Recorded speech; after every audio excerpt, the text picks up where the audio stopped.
안녕하세요. 지식한상 구독자 여러분, 저는 분당에서 나우리 가정의학과를 운영하고 있는 가정의학과 전문의 이진복입니다. 비만을 단순히 외모적인 문제로 접근할 때도 있었어요. 그런데 이제 비만은요, 만병의 근원입니다. 병 자체예요. 여러분들 요즘에 건강검진 하시면은 대사증후군이라고 지적받으신 분들 계실 수 있어요. 거기에는 보통 복부 비만, 고혈압, 당뇨병, 고지혈증, 지방간 이런 얘기들이 나오면서 대사증후군이라는 얘기를 하고 있는데 제일 핵심적인 안에는 비만이 있습니다. 그리고 건강을 생각하신다면 비만부터 해결하는 게 1번입니다. 우리 WHO에서 이런 얘기를 했어요. 비만은 신종 전염병이다. 이렇게 얘기할 정도로 이제 비만은 전 세계인의 고민이 돼버렸습니다. 그래서 건강을 지키려면 최고 1순위로 해야 될 것이 바로 비만의 해결입니다. 우리가 젊었을 때는 어느 정도 먹고 불규칙하게 생활을 해도 그렇게 살이 안 쪘었는데 40대, 50대 지나가면서 엄청나게 살이 찐다는 사람들이 많아요. 특히 중년 여성분들은 폐경기 전후에 복부 비만이 생겨서 고생하시는 분들이 많습니다. 이렇게 중년이 되면 살이 찌는 이유는요. 첫 번째는요. 기초 대사량이 떨어져서 그래요. 우리 몸이 젊었을 때 청소년기, 청년기를 지나오면서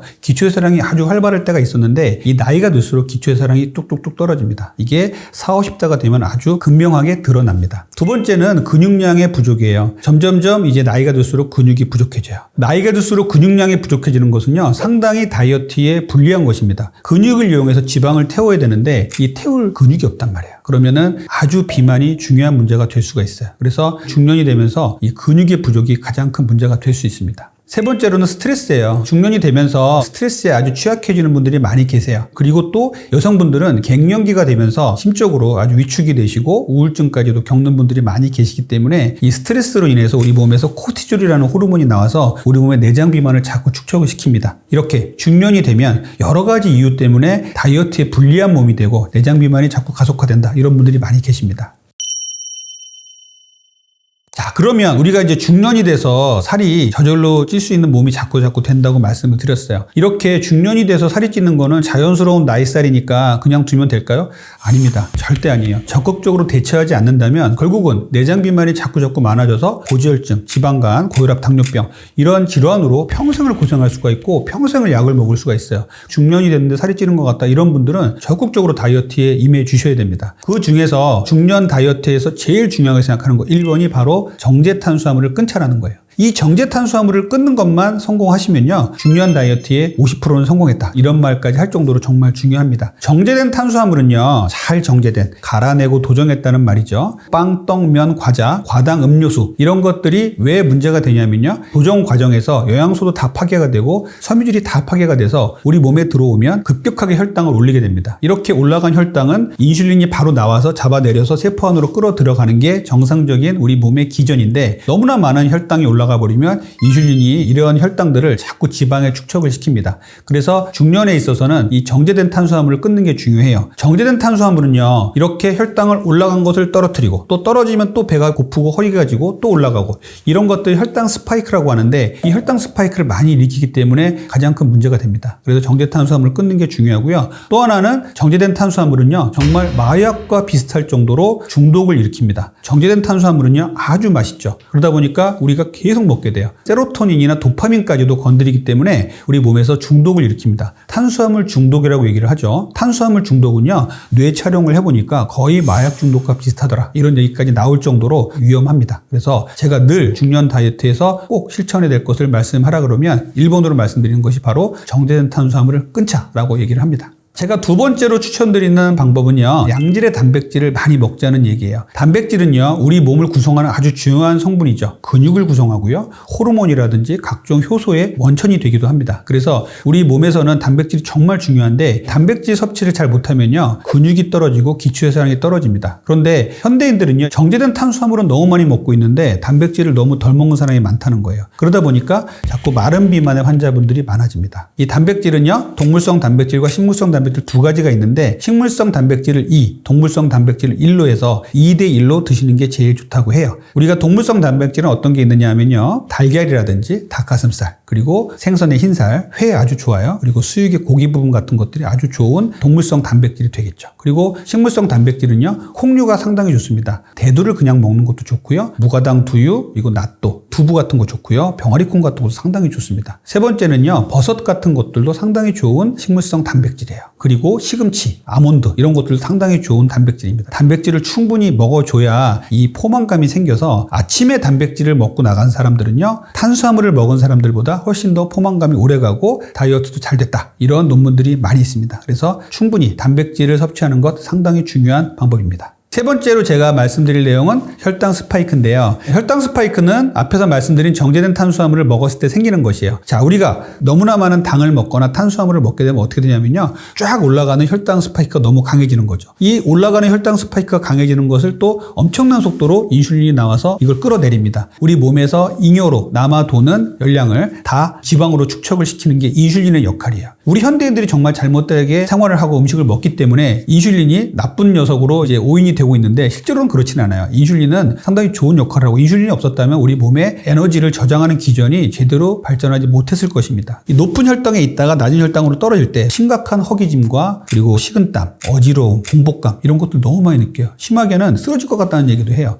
이것이 반응성 저혈당인데요. 실제로 우리가 당뇨 환자도 아닌데 왜 저혈당 증상이 생길까 이렇게 고민하시는 분들 계신데 너무나 혈당이 높아진 상태에서 혈당을 뚝 떨어뜨리니까 아직은 저혈당이 아닌데도 불구하고 이 간격에서 우리는 반응성 저혈당을 느끼는 것입니다. 이렇게 고혈당과 저혈당이 반복되는 것을 쇠의 못처럼 생겼다 그래서 혈당 스파이크라고 얘기를 해요. 이 혈당 스파이크는 뭐가 문제냐면요. 혈관의 내피세포를 손상시킨다고 돼 있어요. 이 손상된 혈관의 내피세포를 복구하기 위해서 우리 몸에서는 여러 가지 혈소판 등이 달라붙으면서 다시 심혈관계 질환이 생길 수가 있는 겁니다. 그래서 고혈압, 그리고 고지혈증, 심장의 질환, 뇌의 혈관의 질환 이런 부분도 다 만들고 있어요. 최근에 많은 연구에서 이 혈당 스파이크가 암까지도 유발한다. 이런 연구들이 계속 나오고 있으니까 정말 주의하셔야 돼요. 그래서 혈당 스파이크를 안 만들려면 이렇게 뾰족뾰족했던 그래프를 둥글게 만들어야 됩니다. 완만하게. 그러려면 정제된 탄수화물을 줄이고 단백질 위주의 식사를 잘 하셔야 돼요. 네 번째 제가 추천드리는 방식은요. 당독소 다이어트를 하자는 거예요. 당독소라는 것이 좀 생소한 분들이 계실 거예요. 당독소는요. 최종 당화 산물이라고 합니다. 모든 음식을 먹으면요. 우리 몸에서 분해돼서 영양소로 쓰이고 나머지 것들은 배설을 하죠. 그런데 이 당독소 최종 당화 산물은요. 우리 몸에서 끝까지 남아서 독소로 작용하는 물질들을 말해요. 여기에는요. 우리 몸에서 스스로 만들어지는 당독소도 있지만 외인성으로 가장 중요하게 생각하는 것은 먹는 음식입니다. 내부에서 만들어지는 것들이야 우리가 어떻게 컨트롤할 수 없지만 외부에서 먹는 것들 우리가 컨트롤이 가능하죠. 그래서 제가 말씀드리는 이런 음식들은 피하시고 이런 음식들은 잘 드셔야 당독소를 막는 좋은 생활 습관이 되는데요. 제일 나쁜 당독소를 만드는 식습관은 무엇이냐면요. 굽고 튀기고 볶은 음식입니다. 특히 물 없이 직화로 고온에서 요리하는 것이 상당히 안 좋아요. 우리가 캠핑 가서 먹는 직화구이, 그리고 오븐이나 에어프라이어에서 굽는 음식들 이런 것들이 상당히 안 좋습니다. 당 독소는 탄수화물과 지방, 단백질이 만나서 만드는 독소예요. 얘들이 만나서 불에 가열이 되면 갈색으로 변합니다. 마이야르 반응이라 그래요. 이것이 아주 맛을 좋게 하고 향도 좋게 하고 보기도 좋죠. 그런데 실제로는 독소라고 생각하시면 됩니다. 결국은 우리 몸에 쌓이게 되면 노화와 비만의 원인이 됩니다. 그리고 지방간이라든지 당뇨 성향이라든지 치매, 파킨슨병 같은 여러 가지 질환을 일으킬 수 있는 것으로 되어 있습니다. 그래서 이런 당독소를 줄이는 생활 습관을 가지셔야 다이어트도 잘 되고 노화도 막을 수가 있습니다. 여러분들이 당독소에 관심이 별로 없다고 하시더라도 이 말씀을 드리면 당독소에 관심을 확 갖는 분들이 많으실 거예요. 당독소는요, 노화의 원인이라고 했잖아요. 콜라겐 세포에 달라붙어서 주름살을 만듭니다. 그리고 피부에 착색을 일으킵니다. 그래서 쭈글쭈글해질 수 있어요, 피부가. 이렇게 말씀드리면 다들 당독소 관심 많이 가지세요. 그래서 당독소를 줄이는 방법에 대해서 지금부터 말씀드릴 건데, 굽고 튀기고 직화로 먹는 것은 피하시고요. 삶고 데치고 무친 음식이 좋습니다. 특히 100도씨 물에서 끓여 먹는 것이 상당히 좋아요. 샤브샤브라든지 수비드 같은 음식은 상당히 좋은 음식이라고 볼 수가 있습니다. 그래서 야채를 많이 먹고 신선한 음식을 많이 먹는 것도 중요하고요. 이렇게 무치고 데치고 삶은 이런 음식을 위주로 드시는 게 상당히 중요합니다. 다섯 번째 중요한 것은요, 간헐적 단식이에요. 현대인들에게 간헐적 단식 정말 중요합니다. 우리 현대인들은요, 아침도 먹고 밤에도 먹고 새벽에도 먹고 낮에도 자고 밤에도 자고 이런 너무나 불규칙한 생활 습관에 길들여져 있어요. 그런데 간헐적 단식은 이러한 불규칙한 생활을 바로잡고 엉망이 된 호르몬들을 바로잡자라는 반성에서 나온 방법입니다. 그래서 간헐적 단식은요, 특정 시간은 음식을 먹지 말고 쉬고 특정 시간만 먹자 이렇게 만든 것이죠. 12대 12부터 시작해서 우리가 14대 10 그리고 16대 8 이렇게 얘기하잖아요. 그래서 앞에 붙어 있는 것들은 공복 시간이고 뒤에 있는 것들은 식사 허용 시간인데 최소 우리가 간헐적 단식이 잘 되려면 12대 12부터 시작을 하셔야 돼요. 그래서 12시간을 굶고 12시간을 식사를 하자고 얘기를 합니다. 그런데 많은 분들께 이 얘기를 하면 12시간도 굶기 힘들다는 분들이 많아요. 생각을 해보세요. 아침 7시에 식사를 하고 나갔다고 하더라도 저녁에 9시 10시까지 술 먹고 야식 먹는 사람 많잖아요. 그러다 보니까 현대인들에게는 이 간헐적 단식이 쉬운 게 아니에요. 간헐적 단식은 기본 원칙이 해가 뜨면 먹고 움직이고 활동하고 해가 지면 먹는 것을 멈추고 잠을 자자. 그래서 이 원칙에 맞춰서 12시간은 먹고 12시간은 굶는 것을 먼저 시도를 해보시고요. 여기서 성공을 하신다면 공복 시간을 12시간에서 14시간으로 늘려보고 또 14시간에서 16시간으로 늘려보는 거예요. 그래서 16대 8 정도의 간헐적 단식을 저는 제일 추천드리고요. 너무 과도하게 공복 시간을 많이 가지고 가시는 것들은 하루 2끼도 못 챙겨 먹는 경우가 생기기 때문에 16대 8 이상은 저는 적극 추천은 안 하는 편입니다. 참 여러 가지 질문들이 많이 들어옵니다. 허브차는 먹어도 되나요? 커피는 먹어도 되나요? 약은 먹어도 되나요? 막 물어보시는데 일단 공복 시간에는요. 물 외에는 아무것도 먹지 않는다가 원칙이에요. 이걸 딱 지켜주시고요. 그런데 거기서 약 같은 거는요. 단맛이 안 나는 약이고 공복에 먹어도 되는 약이라면 먹어도 됩니다. 그리고 칼로리가 없는 음식이라면 먹어도 되긴 하지만 커피는 간헐적 단식에서 허용하지 않고 있어요. 왜냐하면 커피를 먹으면 교감신경이 항진되기 때문에 혈당을 약간 올릴 수 있기 때문이죠. 허브티라든지 이런 것들은 일부 허용하는 부분도 있습니다. 그래서 간헐적 단식 시간에는 허브티 정도나 공복에 먹을 수 있는 약 정도는 먹을 수 있지만 단맛이 나는 유산균 그리고 커피 이런 것들은 저는 먹지 말라고 하고 있어요. 여섯 번째, 중년에도 건강하게 살 빼는 방법은요, 금주예요. 우리 중년분들은 젊었을 때 술 많이 드신 분들 많았을 거예요. 그런데 이제는 이런 즐거운 술과는 아름다운 이별을 해야 될 시간인데요. 술을 우리가 먹고 나면 우리 몸에서는 어떤 기전이 발생을 하냐면 이게 영양소가 아니잖아요. 그러다 보니까 독소라고 우리 몸에서 인식을 하는 거예요. 아, 독소가 들어왔어. 빨리 해독해야 돼. 그래서 간에서 술을 해독하기 시작합니다. 그러면 분해를 기다리고 있던 여러 가지 영양소, 그중에 탄수화물 같은 것들이 분해를 못하고 바로 몸에 쌓여버려요. 이것이 가장 큰 문제예요. 그리고 술을 먹게 되면 술만 먹나요? 맛있는 안주, 아주 고칼로리의 안주, 탄수화물들 많이 먹잖아요. 그러다 보니까 술을 먹게 되면은 고스란히 지방으로 쌓일 수 있다는 거죠. 그리고 술은 정말 신박한 기능을 갖고 있어요. 이게 뭐냐면 근육을 빼다가 지방으로 바꾸는 신박한 기능을 갖고 있습니다. 그래서 우리가 알코올 중독자들을 보면요, 빼짝 말랐는데 배만 볼록한 사람들 많아요. 근육이 다 빠져요. 그리고 지방만 쌓여있는 이런 경우가 많아서 금주는 중년 다이어트에서 필수입니다. 중년분들이 많은 스트레스 그리고 우울감 이런 것들 때문에 밤에 혼자 혼술을 드시거나 아이들 다 재워놓고 술을 드시는 주부분들이 계시는데 정말 술은 피해 주셔야 돼요. 술 먹으면서 다이어트 할 수 있는 방법이 있나요? 라고 많이 물어보는데 술 먹으면서 다이어트 할 수 있는 방법은 없습니다.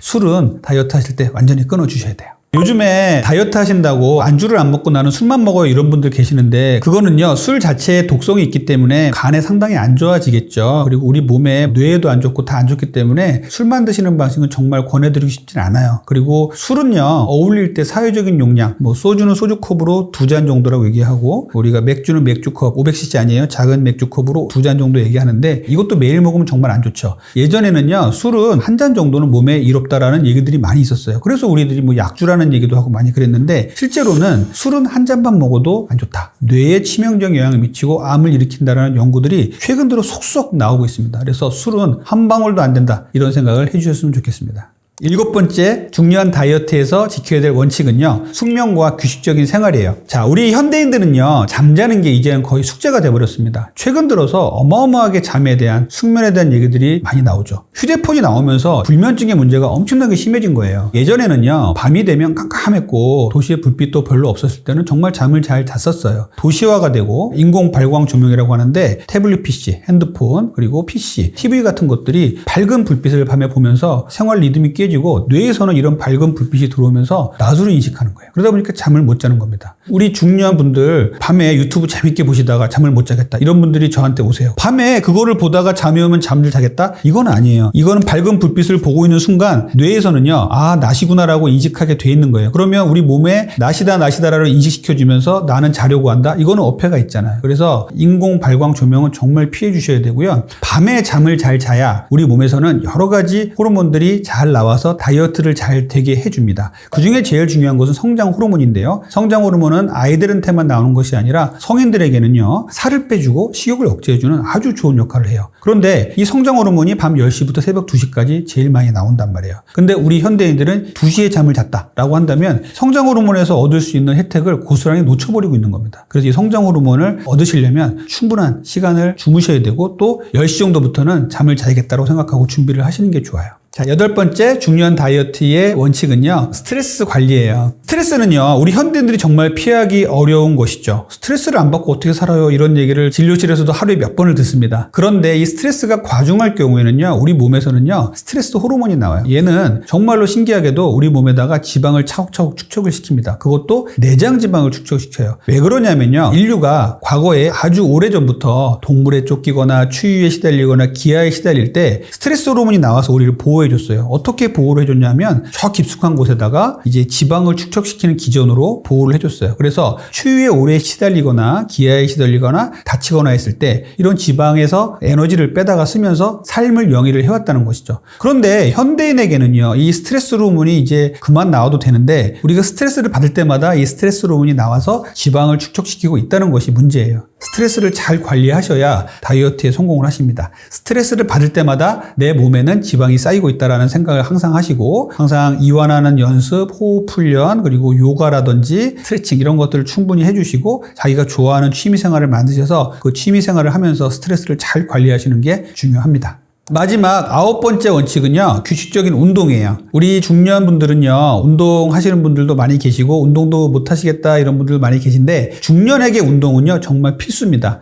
근육이 점점점 줄어드는 중년의 나이예요. 그렇기 때문에 근육을 잃지 않는 데 있어서 상당히 중요하고요. 또 우리가 노년을 대비하기 위해서 근육이 충분해야 노년에 행복한 삶을 맞이할 수가 있습니다. 그래서 운동을 하셔야 되는데 운동 어떤 거 해요? 라고 물어보면요. 좋아하시는 운동 있으세요? 거꾸로 물어보고 좋아하시는 운동 있으면 그거 하시라고 얘기를 합니다. 그런데 좋아하시는 운동이 없다 그러면 식후에 걸으세요라고 말씀을 드려요. 식후에 걷는 것은 아주 좋은 운동이에요. 식후에 혈당이 쭉 올라가기 시작하는데요. 이런 혈당이 올라가는 것을 막을 수가 있습니다. 한두 시간 후에 소화가 다 된 다음에 걸어라. 이렇게 얘기하시는 분도 계신데 저는 식후에 어슬렁어슬렁 걷다가 속이 좀 편해지면 조금 더 빠른 속도로 걸어라 말씀을 드려요. 왜 그러냐면 우리가 식사를 하는 순간부터 위장관에서는 이제 포도당이 올라가기 시작할 준비를 하고 있어요. 식후 20분 정도부터 실제로는 혈당이 올라가기 시작하는데 식후에 20분 정도 식사를 했다 그러면 그때부터 혈당이 올라가는 거예요. 그러면은 그때부터는 조금씩 움직이시는 게 좋아요. 그때 가만히 있는다? 우리 몸에서 혈당을 올라라 하고 부추기는 거하고 똑같습니다. 그래서 식후에는 가만히 TV 보고 앉아 계시지 마시고 어슬렁어슬렁 움직이세요. 그래서 재활용도 하시고 설거지도 하시고 동네 한 바퀴 돌고 오세요. 이런 것이 가장 좋은 운동이라고 저는 말씀을 드려요.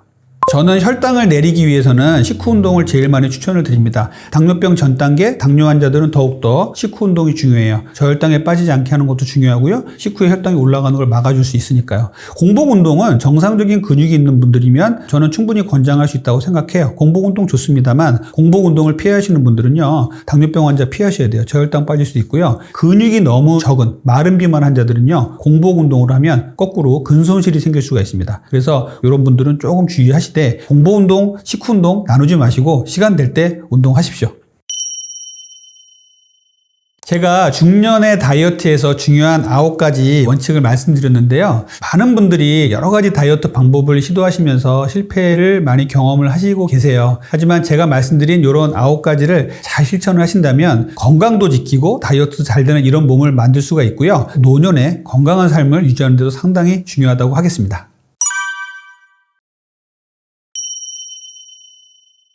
다이어트에서 식습관은 정말 중요하죠. 그런데 운동도 중요합니다. 퍼센테이지로 꼭 구분해라 하면은 70대 30, 80대 20 정도로 식생활이 중요하다고 말씀을 드려요. 우리가 먹는 것이 그만큼 중요하다는 얘기고요. 운동 자체로서 근육을 키워주고 또 에너지를 소비하는 것도 중요한데요. 또 우리가 운동을 하면 기분도 좋아지고 의지도 생기잖아요. 정신 건강적인 부분에서도 운동은 상당히 중요합니다. 하지만 제일 중요한 것은 음식입니다. 먹는 것이 결국은 다이어트의 승패를 좌우한다고 보겠습니다.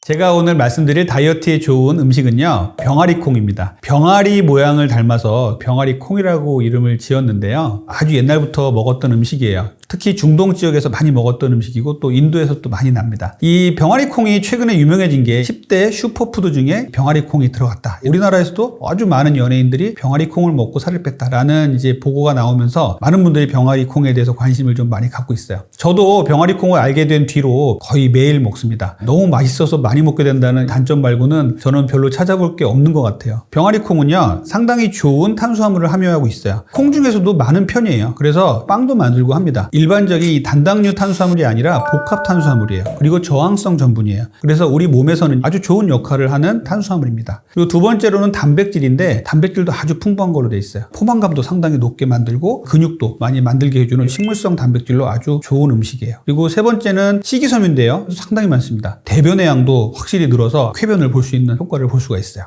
그리고 네 번째로는요, L-아르기닌이라는 성분도 있어요. 우리 몸에 체지방을 빼주고 또 식욕도 떨어뜨려주고 기초대사량을 올려주고 혈관을 확장시켜주고 아주 좋은 역할을 많이 하는 것이라 다이어트를 하시는 분들한테는 상당히 중요한 성분이거든요. 그리고 다섯 번째는요, 아밀로스라는 것이 있어요. 우리 몸에서 탄수화물이 흡수될 때 천천히 흡수되게 만드는 성분이에요. 혈당을 천천히 올려서 다이어트와 당뇨병에도 좋은 것으로 되어 있습니다. 병아리콩이 다이어트 말고도 아주 좋은 효과가 많아요. 첫 번째로는 항노화, 항산화 효과예요. 우리 몸을 노화되지 않게, 세포가 파괴되지 않게 도와주는 역할을 하고요. 두 번째는요, 콜레스테롤을 낮춰주는 역할을 합니다. 풍부한 섬유소가 콜레스테롤을 낮춰줘서 성인병으로 가는 것을 막아주는 역할을 하기도 해요. 그리고 세 번째는요, 항암 효과까지 있다고 밝혀졌어요. 네 번째로는요, 심혈관계 질환에 큰 도움을 줍니다. 심장을 튼튼히 하고 혈관을 강하게 해서 심장병, 뇌혈관 질환 같이 중풍 같은 것들을 예방해 줄 수 있는 효과가 있습니다. 그리고 그 다음으로는요, 탈모라든지 갱년기에도 도움이 되는 것으로 돼 있어요. 그리고 환자들께도 아침에 먹을 게 뭐가 있어요? 궁금해하시는 분한테 병아리콩을 소개를 해드려요.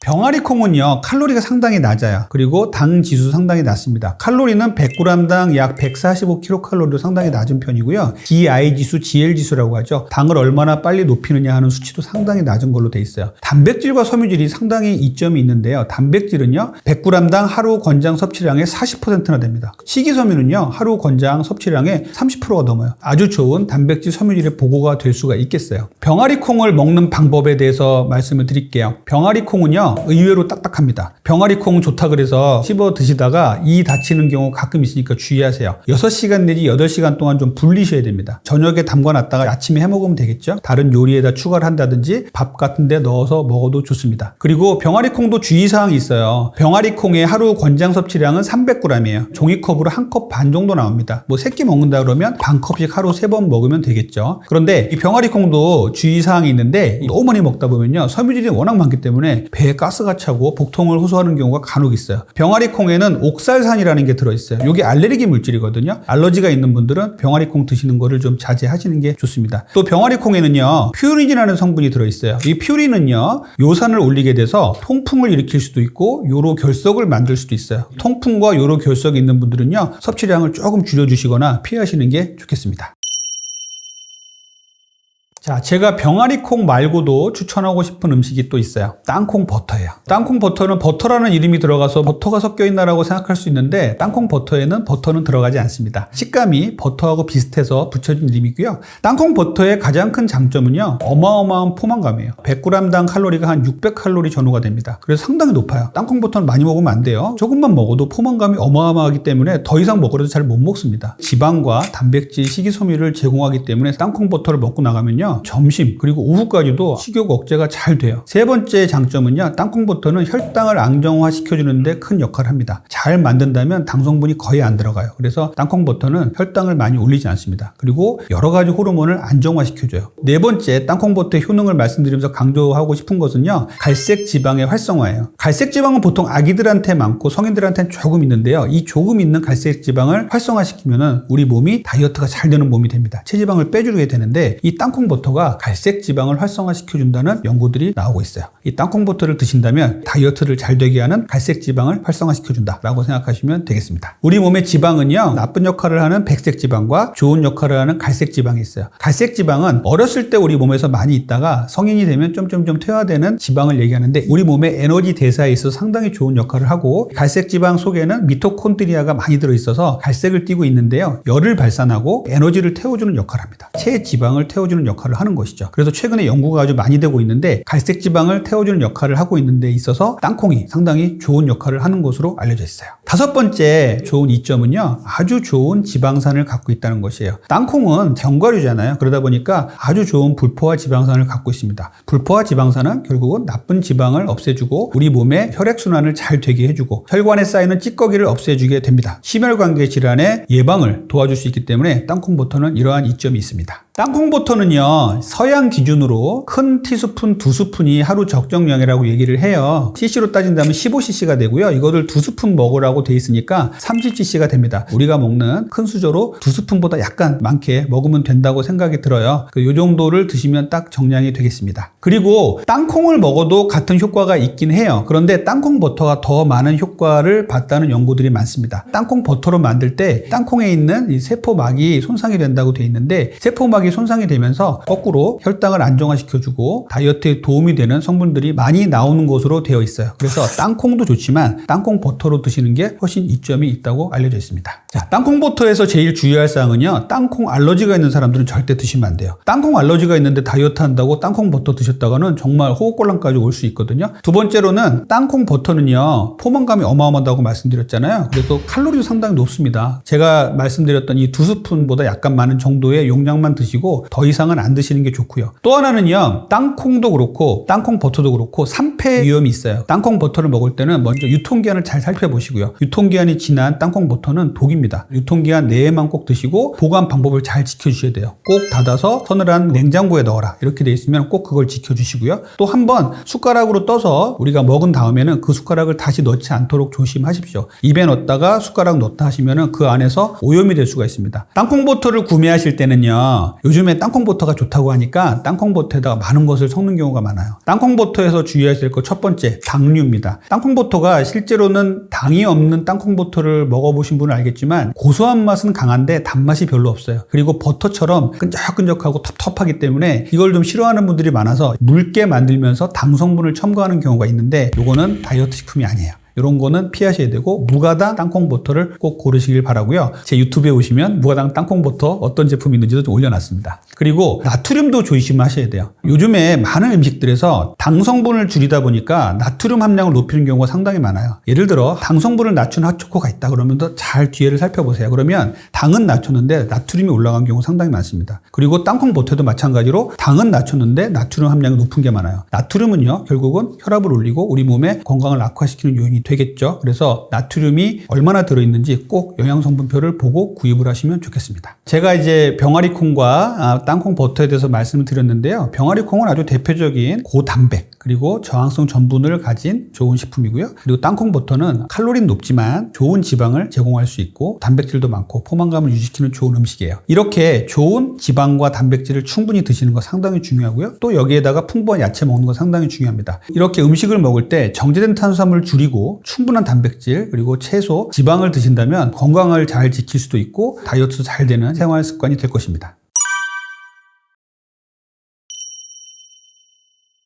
현대인들은 아침을 챙겨 먹기도 참 힘든 삶을 살고 있어요. 어떤 분들은 일부러 아침을 안 드시는 분도 계시고요. 아침을 잘 드신다고 드셨는데 이것이 나의 건강과 다이어트에 좋은지에 대해서 잘 모르겠다. 이런 분도 계셔서 오늘 제가 이런 내용을 준비했는데요. 만약에 내가 탄수화물 중독이 있다. 근육이 좀 부족한 사람이다. 마른 비만이다. 이런 분들은 아침을 챙겨 드시는 게 좋아요. 아침을 만약에 드신다면 어떤 음식이 좋고 어떻게 드시는 게 좋은지에 대해서 제가 오늘 말씀을 드리려고 해요. 아침은 브렉퍼스트라고 영어에서 얘기하잖아요. 이거는 뭐냐면 공복 상태를 깬다는 이런 의미예요. 이런 공복 상태를 깨는 건 결국은 위에 음식이 들어간다는 뜻이죠. 이렇게 위에 음식이 들어가면 우리 몸에서는 어떤 반응이 생기냐면요. 우리의 밤 사이에서는요. 인슐린이나 혈당이 아주 잔잔하게 유지를 하고 있다가 아침에 음식이 들어오면 혈당이 올라가고 또 인슐린이 나와서 이것을 잡아내려서 세포 안으로 들어가게 해서 에너지로 쓰는 기본적인 기전입니다. 아침에 만약에 정제된 탄수화물 정말 바삭한 흰빵에다가 오렌지 주스를 같이 먹었다. 이렇게 되면 어떻게 되냐면요.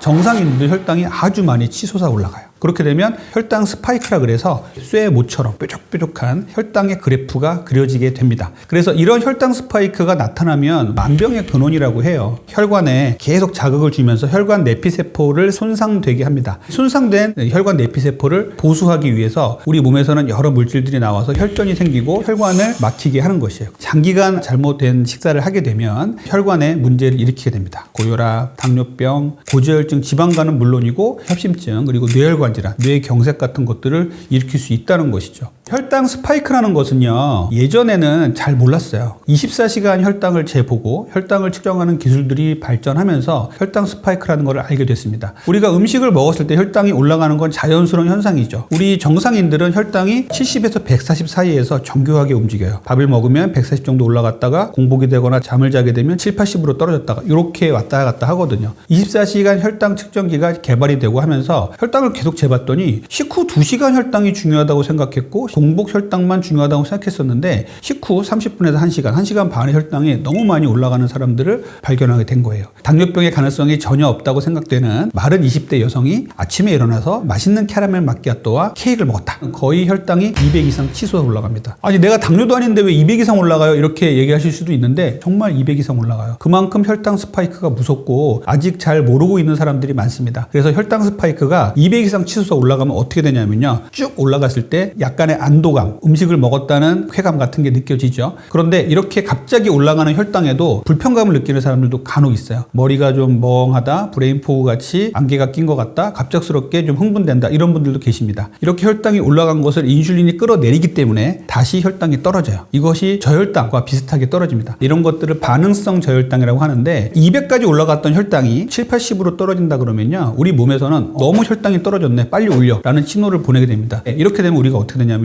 조바심을 느끼게 돼요. 아침에 식사를 7시 정도에 하시고 나가면은 10시, 11시 정도면은 배가 고프다, 허기가지다 이런 분들 계신데 혈당 스파이크의 가능성이 많은 분들이에요. 그럴 때 나타나는 증상은요. 멍하고 어지럽고 손 떨리고 식은땀도 나고 어떤 분들은 쓰러질 것 같다고 얘기도 해요. 손에 잡히는 게 정제된 탄수화물류니까 정제된 탄수화물을 먹고 나면 또 혈당이 올라가요. 그럼 또 반짝합니다. 살아난 것 같고 안도감을 느껴지고 그런데 좀 있으면 또 떨어져요. 그래서 혈당 스파이크는 이 롤러코스터처럼 올라갔다 내려왔다 이렇게 반복할 수밖에 없어요. 정제된 탄수화물이 아닌 야채와 단백질을 먹었다면 뾰족뾰족한 혈당 스파이크를 만들지 않고 혈당의 곡선을 완만하게 가질 수 있게 됩니다.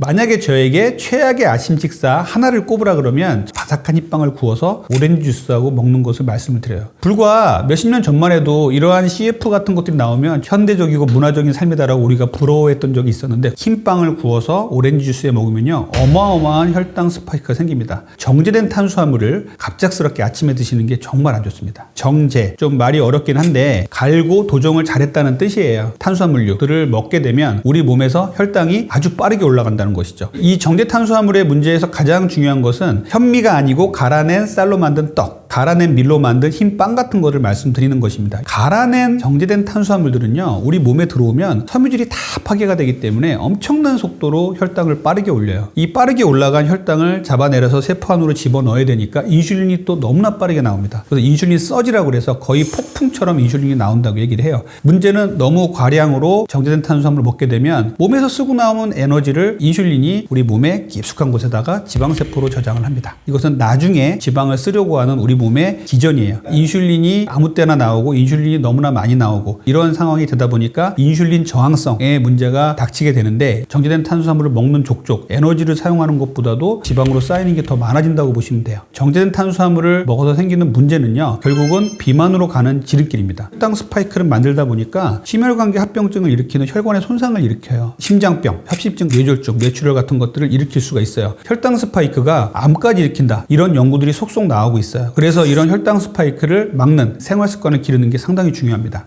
아침에 정말 건강하다고 간편하게 먹을 수 있다고 생각해서 누룽지나 미숫가루, 죽 같은 걸 드시는 분들이 계세요. 정말 좋지 않습니다. 결국 정제된 탄수화물이고 후루룩 먹고 나가잖아요. 혈당을 어마어마하게 높여요. 제가 24시간 혈당 측정기를 차고 미숫가루와 누룽지를 먹고 혈당을 재봤어요. 혈당 수준이 180 이상이 아주 쉽게 올라가더라고요. 아플 때 먹는 죽은 결국 흡수를 빠르게 하기 위해서 나온 거잖아요. 가끔씩 아플 때 먹는 거야 괜찮겠지만 이것을 매일 아침에 건강을 위해서 먹고 나가시는 분들이 있어요. 안 먹었으면 좋겠습니다. 과일은 요즘 논란이 좀 많긴 하지만 과일에 대해서는 정립된 부분만 좀 말씀을 드리자면 항산화제이자 항암제라고도 얘기할 정도로 아주 좋은 음식이고 미네랄도 얻을 수 있고 참 좋은 음식인데 문제는 다이어트를 하시려는 분, 비만한 분, 지방간이나 고지혈증 같이 대사증후군이 있는 분들은 과일 정말 조심하셔야 됩니다. 과일은 과당이라는 당을 함유하고 있어요. 과일이 탄수화물이에요? 이렇게 얘기하시는 분들 계세요. 과일은 탄수화물이에요. 과당이라고 하는 탄수화물을 함유하고 있어요. 이 과당은요 우리 몸에서 대사 기전이 조금 달라요. 과일을 먹으면요 우리 몸에서 인슐린을 크게 자극하지 않고 간으로 직행을 합니다. 간에서 저장을 하게 되는데 이것을 너무 많이 먹게 되면 지방간이 올 수가 있어요. 지방간이 있거나 고지혈증 있는 분들 중에 과일을 너무 많이 먹고 계신 분들이 있으면 과일 좀 줄이라고 말씀드리거든요. 저는 과일을 먹을 때 과일을 다 끊어라 이게 아니에요. 정말 단맛이 강한 과일을 줄이라는 겁니다. 그리고 정상인이 먹는 것도 전혀 문제가 되지 않습니다. 그래서 과일을 드실 때는 단맛이 좀 적은 과일을 골랐으면 좋겠어요. 여기에는 뭐 블루베리 같은 게 있고요. 아보카도, 과일은 아니지만 토마토 같은 게 있고요. 자몽 같은 것들, 레몬 같은 것들 상당히 좋은 과일이에요. 이런 과일들을 요즘에는 착즙을 하거나 갈거나 또 말려서 먹는 분들이 계세요. 몸에서 흡수가 정말 빨라지거든요. 씹어서 먹을 때 우리가 얻을 수 있는 이 섬유질의 이점을 반감을 시키는 경우가 많기 때문에 절대로 갈거나 착즙을 내거나 말려서 먹는 것들은 정말 피하라고 말씀을 드립니다.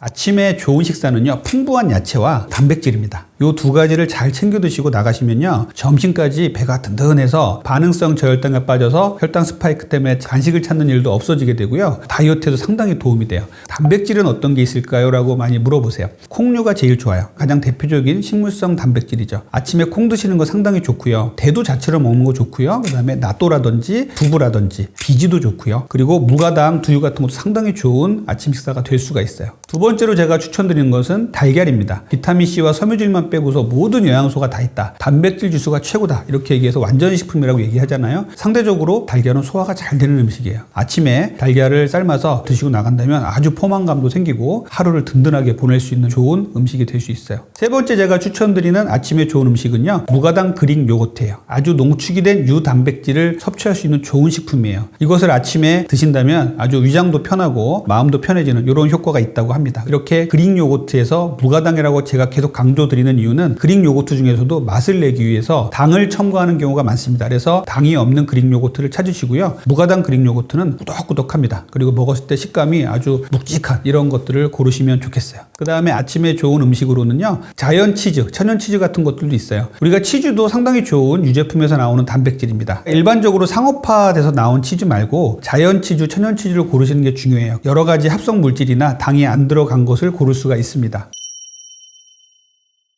이렇게 제가 쭉 말씀을 드리면 도대체 뭘 먹으란 말입니까? 이렇게 질문을 하시는 분들이 계세요. 아침 식사 하실 거 많아요. 지금부터 설명을 드릴게요. 첫 번째는요. 유동식 대신에 고형식을 드시라는 말을 드려요. 유동식은 뭐냐면요. 이렇게 먹었을 때 목 넘김이 쉬운 음식이에요. 죽이라든지 미숫가루 같은 게 여기에 해당이 되겠죠. 요즘에 바쁜 현대인들의 아침 식사를 위해서 후루룩 먹고 나가는 음료들이 정말 많이 나와 있습니다. 예를 들어서 오트밀 음료, 단백질 음료 이런 것들 정말 많이 나와 있죠. 뒤에 영양 성분표를 한번 보세요. 거기에 당 함량이 얼마나 돼 있고 칼로리가 얼마나 있고 또 인공 감미료가 또 얼마나 있는지 한번 보십시오. 아침에 후루룩 빨리 먹고 나갈 수 있는 음식들은 좀 조심하셔야 돼요. 대신에 아침에 먹을 수 있는 음식 중에 좋은 것들은요, 이 턱 근육을 이용해서 꼭꼭 씹어 먹는 고형식을 말씀드립니다. 견과류도 있고 달걀도 있고 이렇게 씹어서 먹는 것들 모든 게 해당이 되겠죠. 이것들이 왜 중요하냐면요, 우리 몸에 들어왔을 때 당 수치를 천천히 올릴 수 있다는 게 첫 번째 이점이고요. 두 번째는요, 잠을 깨서 일을 해야 되잖아요. 턱 근육을 움직이는 것이 정말 중요합니다. 턱을 움직이면요, 뇌로 가는 신호가 발생을 해서 뇌를 깨워줘요. 턱을 움직여서 씹고 나가셔야 정신도 맑아지고 공부하는 학생들은 더욱더 정신이 맑아져서 공부를 열심히 할 수가 있습니다. 두 번째 제가 아침 식사로 추천드리는 것은 단백질이에요. 이렇게 아침에 단백질을 충분히 먹고 나가셔야 점심까지 포만감이 있게 돼서 중간에 다른 단 음식을 안 먹게 되고요. 점심도 소식을 할 수 있게 돼서 건강과 다이어트에 이점이 있는 것이에요. 단백질은 동물성 단백질과 식물성 단백질이 있는데 동물성 단백질을 1, 식물성 단백질을 2로 해가지고 2대 1로 맞춰서 드시는 게 좋긴 합니다. 아침에 이것을 다 챙겨 드시는 건 쉽진 않지만 이렇게 대략 알아두시면 좋아요. 그래서 동물성 단백질은 뭐가 있느냐? 계란이라든지 닭가슴살이라든지 생선의 흰살, 회 아주 좋습니다. 그리고 수육의 고기 부분, 이런 것들은 아주 좋은 동물성 단백질이에요. 식물성 단백질은요, 콩, 그리고 시금치, 버섯, 이런 것들이 아주 좋은 식물성 단백질이 되겠습니다. 동물성 단백질과 식물성 단백질을 적절히 배합해서 먹는다면 상당히 좋은 아침 식사가 되겠죠. 우리가 아침에 샐러드를 먹는다면 제일 좋은 아침 식사가 될 수 있을 것이에요. 자, 세 번째 제가 아침에 좋은 식사로 추천드리는 것은요, 풍부한 섬유질과 견과류입니다. 자, 섬유질은요, 야채 그리고 나물, 채소를 말하는 겁니다. 우리가 이런 섬유질을 풍부하게 먹어줘야 포만감이 생기죠. 그리고 혈당을 천천히 올리게 할 수가 있습니다. 섬유질이 혈당을 얼마나 천천히 올리겠어 이렇게 하고 무시하시는 분들이 계신데, 섬유질을 먼저 먹고 탄수화물을 먹는다면 혈당 수준을 상당히 천천히 올리는 것으로 돼 있어요. 섬유질이 위와 장에 들어가서 한번 커버를 해준다고 생각하시면 됩니다. 한 단계 완충작용을 한다 이렇게 생각하시면 좋겠고요. 견과류는요, 땅콩이라든지 호두라든지 아몬드 같은 거 상당히 좋거든요. 이런 것들을 아침에 드신다면 포만감 상당히 좋고요. 아주 좋은 불포화 지방산을 먹을 수가 있어요. 야채와 견과류를 아침에 드시는 거 상당히 좋은 아침 식사 방법입니다. 네 번째 제가 말씀드리는 좋은 아침 식사의 방법은요, 식사 순서를 잘 지키자는 것이에요. 탄수화물부터 먹는 사람과 탄수화물을 제일 나중에 먹는 사람은요, 혈당 수준에서 차이가 납니다. 어떻게 드시는 게 제일 좋은가 하면요, 첫 번째로는요, 풍부한 야채를 많이 드세요. 두 번째로는요, 단백질 지방 음식을 드시고요. 마지막에 탄수화물을 드십니다. 첫 번째 풍부한 야채는요, 혈당이 올라가는 거에 대한 완충작용을 해줄 수가 있고요. 포만감도 유지시켜주고 아주 섬유질이 배변 활동도 많이 좋아지게 해서 아주 좋은 음식이 될 수 있고요. 두 번째 순서로는 단백질과 지방을 먹습니다. 예를 들자면 계란이라든지 닭가슴살이라든지 식물성 단백질, 콩류라든지 이런 것들을 그 다음에 먹는 것이죠. 음식 중에 빵이 나왔다, 또 밥이 나왔다, 그럼 제일 마지막에. 식사 순서를 지켜주는 게 중요해요. 식사 순서를 지키는 게 뭐가 이렇게 중요해요? 라고 무시하는 사람들이 있는데, 실제로 많은 연구에서 저도 24시간 혈당 측정기를 차고서 측정한 바에 의하면요, 처음에 탄수화물부터 먹었을 때, 그리고 순서를 지켜서 야채와 단백질 먹고 마지막에 탄수화물을 먹었을 때는 혈당 수준이 정말 차이가 많이 납니다. 그래서 요 식사 순서 꼭 지켜주시면 좋겠습니다. 제가 다섯 번째로 말씀드리는 건요, 식후에 가벼운 산책을 하시라는 거예요. 가벼운 산책을 하고 출근하시면서 햇빛도 쬐고 이렇게 움직이시는 게 좋아요. 이것들이 별거 아닌 것 같지만 가볍게 움직이는 것만으로도 우리 혈당 수준이 많이 올라갈 것을 많이 낮춰준다고 합니다. 이렇게 식사 후에는 가만히 있지 마시고 움직이는 시간을 꼭 갖도록 하시면 좋겠습니다. 자, 우리 현대인들은 정말 바빠서 아침 식사를 잘 챙겨 먹기도 힘들어요. 이렇게 바쁜 현대인들을 유혹하는 음식들이 있습니다. 이런 단맛이 나고 쉽게 먹을 수 있는 유동식을 아침에 먹는다면 우리 건강도 망치고 다이어트도 망칠 수가 있어요. 그래서 제가 말씀드리는 고형식 위주의 단백질 위주의 식사를 하신다면 또 건강한 아침 식사가 되시고요, 또 다이어트도 잘 되고 좋은 아침 식사가 될 것입니다.